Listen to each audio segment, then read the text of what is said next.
Welcome back to Trending with Janis and Cecelia. I'm Cecelia Feor. And I'm Janice Williams. We have some heavy-handed topics to talk to you about this week. We just want to let all of our viewers know that everything is all allegations. Nothing has been proven. We are just discussing the documentaries. So it came out this week, Leaving Neverland on HBO. In the wake of this, actually, all Quebec radio stations have stopped playing Michael's music because of the allegations that were brought up, which I think is a pretty massive step. Obviously, there are allegations, but it was really emotional to watch. I got a lot of chills while watching it. I wanted to pause, but there was also moments where I just wanted to know the full story. And I think I sat down and I watched the full 4 hours and just tried to consume as much as I could. Yeah, I only watched the first part so far, and I was riveted and just sort of sad for everybody involved. For whatever these people went through, that's devastating. I think about Michael Jackson's kids, and I just think it must be so hard to dredge all of this back up. But I also think that it's important to deep dive into these issues and give people a voice, and so I guess people can make up their own minds. I think it's really intense, and he left such a strong legacy. He was the king of pop, whether people choose to like that or not. And I think that when you have such a strong legacy like that and something like this happens, it can be so explosive.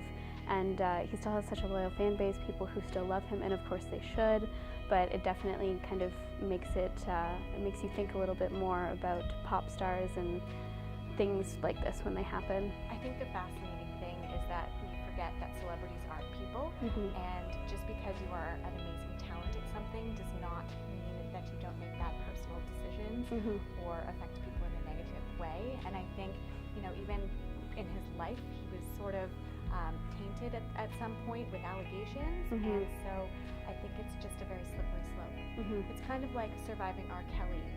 Obviously, R. Kelly is alive and well, but it's a similar situation for him where he has allegations against him by several women, including his ex-wife and the mother of his children, about essentially holding women hostage against their will, kind of as sex slaves. So it's also something very impactful, and fans, again, are very divided.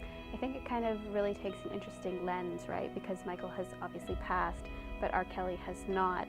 So kind of having that fan base to discuss while he's still alive and have that feedback. And his interview with Gayle King was very, very intense. He was very heated during it. And it was very interesting I did not watch it, but I did read a few articles on it.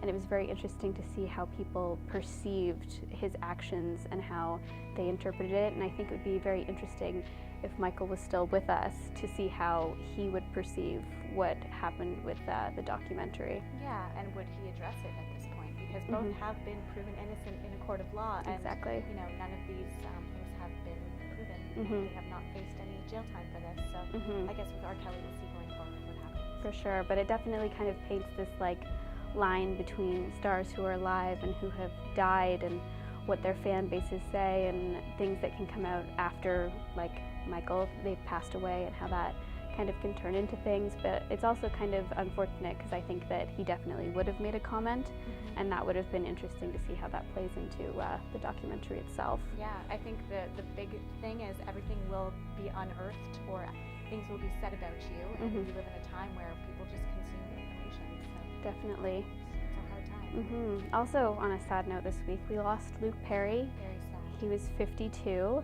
I know he was famous from 90210, but I never watched 90210, unfortunately.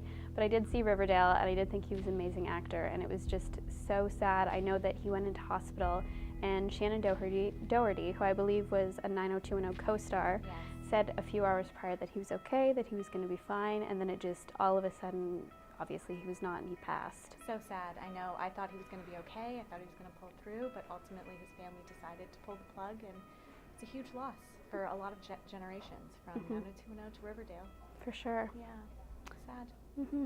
Well, thank you for joining us this week for a little bit more of a serious episode. We'll see you next week.